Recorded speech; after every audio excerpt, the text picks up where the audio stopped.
Saat ini juga sudah bergabung bersama kami ada kuasa hukum keluarga Brigadir Yosua, Bang Martin Lukas. Kami ingin tahu tanggapan Bang Martin Lukas atas ditahannya Putri Chandrawati hari ini. Ya, terima kasih Bung Andromeda dan Mbak Tisa. Ya,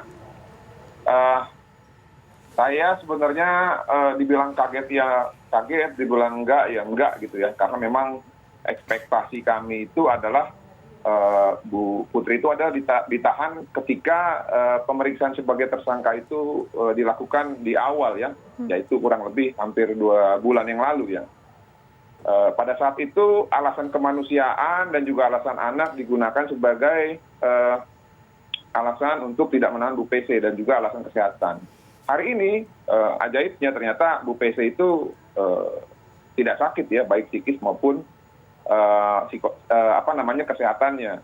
Nah, dari awal kami berpikir bahwa memang nantinya yang akan melakukan penahanan adalah kejaksaan. Nah, hari ini saya pikir ya, saya cukup bangga juga akhirnya kepolisian mau berani untuk melakukan penahanan. Ya, perlu kita acungkan jempol juga walaupun memang sudah sedikit terlambat ya. Namun sekarang yang harus kita awasi adalah mudah-mudahan penahanan ini tidak hanya sekedar formalitas. Karena kita tahu ketika setelah dilimpahkan barang bukti dan juga para tersangka, setelah itu kewenangan untuk melakukan penahanan adalah jatuh kepada tangannya kejaksaan dalam hal ini sebagai penegak hukum yang akan mewakilkan korban di persidangan nanti. Nah, kami berharap nantinya statusnya tidak akan berubah untuk Bu PC. Jadi dari tahanan rutan jangan sampai nanti menjadi tahanan kota ataupun tahanan rumah. Nah, ini harus kita awasi supaya mindset dari tersangka pelaku pembunuhan berencana ini memiliki mindset bahwa bahwa yang bersangkutan sedang bermasalah hukum gitu ya. Karena kalau di luar dia tidak akan berpikir bahwa dia ini saat ini tidak sedang bermasalah hukum gitu, Bung Andromeda. Makasih. Baik, nah sekarang saya ingin kembali ke Pak Hipnu. Pak Hipnu, pekan depan akan dilakukan sidang Verdi Sambo. Apakah mungkin ada hal-hal yang harus diwaspadai, termasuk juga hal-hal yang mungkin harus diantisipasi menurut dari kuasa hukum keluarga korban? Ya, yang harus diwaspadai saya kira tidak ada ya. Karena ini adalah sudah bagian dari perhatian masyarakat secara luas ya. Yang menjadikan pengawasan kita adalah secepatnya. Jadi begitu pelimpahan perkara ini sudah disampaikan oleh kejaksaan, maka kejaksaan akan secepatnya untuk melakukan suatu persidangan. Nah, persidangan ini untuk bisa dipahami, tidak ada persidangan yang tertutup. Dalam doktrin hukum, semua persidangan adalah terbuka untuk umum, apalagi terhadap kasus pembunuhan. Nah, kalau toh terkait dengan kesusilaan, itu hanya terkait pembuktiannya Mbak Tisa. Jadi bukan kain tertutup. Pembuktiannya dalam hal tertentu, kalau seandainya nanti motifnya dibuka, itu bisa. Tapi pembuktiannya loh, tapi persidangannya adalah tetap terbuka. Kenapa terbuka? Karena ini adalah sebagai peradilan pidana, sebagai public hearing. Public hearing semua mendengar. Tersangka juga bisa melakukan suatu pembelaan. Penasihat hukum juga bisa mencatat. Masyarakat juga bisa memberikan perhatian. Komisi yudisial juga bisa memberikan suatu perhatian. Sehingga jangan sampai ada error personal atau mistak, kesesatan. Nah, ini yang perlu dijaga. Kemudian yang kedua, kalau toh memang ada KZ akan memindahkan tempat tersendiri persidangan, itu juga saya kira bagus. Karena ini sebetulnya terkait publik aja, terkait masyarakat bisa melihat, penasihat hukum juga datang, keluarga korban bisa datang, sehingga semua bisa melihat. Sebab kalau hanya di pengadilan Jakarta Selatan, kami takutnya kok ada suatu keramaian sehingga mengganggu sidang yang lain. Itu Mbak, sehingga peralihan tempat itu sebetulnya untuk lebih kenyamanan dalam arti melihat, sehingga jalannya suatu persidangan itu betul-betul on the track seperti yang kita inginkan bersama. Baik, kita langsung ke Bang Martin lagi. Bang Martin, Anda melihatnya ketika sudah dilimpahkan ke kejaksaan, kemudian disidangkan, bagaimana nanti pandangan Anda mengenai objektivitas, kemudian transparansi dalam kasus ini? Ya, makasih Bung Andro. Itu kita bisa mengacu terhadap ini ya, survei terhadap indeks ya kepercayaan publik terhadap penegak hukum. Saat ini yang paling dipercaya publik itu adalah kejaksaan. Dari yang awalnya adalah KPK ya, lalu beralih ke kepolisian.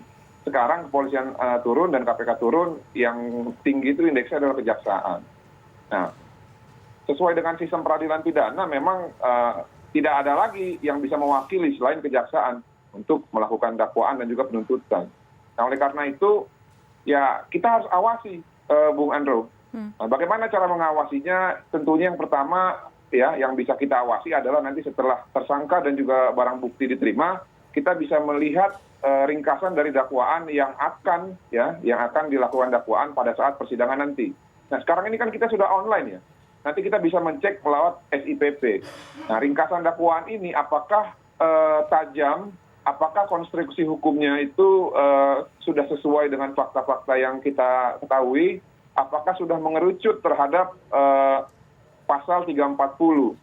Nah, dari situlah nanti kita bisa menilai keseriusan jaksa dan profesional jaksa selain nanti pada saat tahap pembuktian di persidangan. Demikian, Bung Andrew. Ya, ini kan kita dengar bahwa rencananya bahwa sidang pidana ini akan digabung dengan sidang obstruction of justice begitu. Kita ingin dengar suara dari Pak Ibnu. Apakah ini sah-sah saja atau sebaiknya dipisah saja? Ya, saya kira sah-sah saja, Mbak. Kan itu bagian teknis penuntutan. Nah, itu kan. Teknis penuntutan digabungkan antara pembunuhan berencana dan obstruction of justice. Jadi bentuknya adalah surat dakwaan kumulatif, ya, kumulatif antara pembunuhan berencana dengan obstruction of justice. Karena di dalam hukum acara pidana kita itu ada 4 jenis surat dakwaan. Pertama dakwaan tunggal, kedua dakwaan alternatif, ketiga dakwaan subsidiar atau berlapis, dan ketiga 4 adalah kumulatif. Pertanyaannya, lah ini, kumulatif ini suatu dakwaan yang betul-betul sulit, Mbak. Sulit dalam arti jaksa harus mampu membuktikan semua secara teori ini. Jadi jangan sampai satu rumusan pun, satu norma pun keselip. Kalau itu terjadi, wah bisa fatal. Kalau kita lihat berbagai jenis surat dakwaan di beberapa pengadilan, kalau kita identifikasi suatu penelitian, itu yang paling banyak adalah subsidiar, berlapis. Berlapis, primer ke-1, kedua, ketiga, dan lain sebagainya. Itu lebih mudah. Tapi ini kita apresiasi, kejaksaan membuat suatu dakwaan kumulatif karena tampaknya rumusan bukti sudah jelas semua. Sehingga tidak ada kekhawatiran, ada suatu norma, ada suatu rumusan yang mungkin keselip atau kurang, tidak terbukti. Karena konsekuensinya, dalam surat dakwaan kumulatif, sampai satu rumusan tidak terbukti, bebas. Nah ini yang kita berikan peringatan, bukan peringatan, berikan suatu perhatian kepada jaksa penuntut umum untuk betul-betul hati-hati mengkonstruksi rumusan dakwaan, mengkonstruksi barang bukti sehingga betul-betul mempunyai kualifikasi bukti yang disampaikan di dalam persidangan. Bang Martin, ada ungkapan yang menarik juga ini, Bang. Kekhawatiran Komisi Jaksa akan adanya intervensi terhadap JPU kasus Sambo. Bang Martin. Ya, tentu kalau hanya kekhawatiran ya, bukan hanya Komisi Kejaksaan yang khawatir. Kami pun selaku kuasa hukum dari keluarga korban, maupun keluarga korban, maupun publik ya, tentu khawatir. Ya, dan khawatir ini bukan tidak beralasan, Bung Andrew. Kita tahu bahwa FS ini memiliki networking ya, ataupun jaringan, baik dari institusinya ataupun baik dari bekas institusinya ataupun antar lembaga negara. Lalu FS ini masih memiliki uang yang banyak ya, Bung Andrew ya.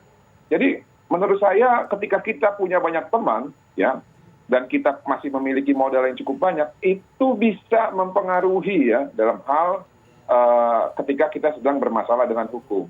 Ya, kita tahu bahwa beberapa kali belakangan ini banyak kita dikejutkan dengan penangkapan oknum hakim, ya, oknum polisi, yang tentunya akhirnya masyarakat selalu berpikir bahwa hukum itu bisa dibeli dalam tanda petik, ya. Baik. Nah, ini yang kita tidak mau terjadi dalam kasus peradilan FS, PC, dan yang lain-lain. Okay. Bagaimana menjaganya? Ayo kita saling kontrol ya, kita saling kontrol. Biarkan publik melihat persidangan secara langsung, Baik. ya, berikan akses. Jangan sampai nanti dibatasi, ya, tidak boleh melihat ataupun media tidak boleh meliput secara live. Ini tidak fair gitu ya. Baik. Kenapa tidak fair? Karena kasus ini sudah menyita perhatian publik. Kalau sampai publik tidak dilibatkan atau diberikan akses, tentunya ini akan mencederai rasa keadilan sosial bagi seluruh rakyat Indonesia. Baik, terima kasih Bang Martin, terima kasih juga Pak Hipnu Nugroho sudah berbincang bersama kami di program Kabar Petang. Terima kasih Bapak semua.